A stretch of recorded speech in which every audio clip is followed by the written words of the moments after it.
చాలా టేస్ట్. నేను చేసిన చిన్న మార్పు ఏంటంటే ఉల్లిపాయలు, మిర్చి, పసుపు, కారం, ఉప్పు, 2 ఎగ్స్‌లు నాటుకోడి బాగా కలపాలి. కలిపాక ఫైనల్గా ఒక 50 గ్రామ్స్ శనగపిండి వేయాలి. వేసి బాగా జిలకట్టాక ఇట్లా ఆమ్లెట్ వేస్తే చాలా టేస్ట్ ఉంటుంది. ఇది కొంచెం పచ్చి పచ్చిగా ఎందుకు ఉందంటే స్టవ్ హీట్ కూడా బాగా ఎక్కి ఆ పచ్చిదనం పోద్ది.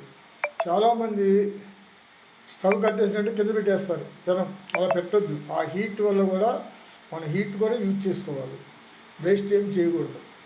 ఇది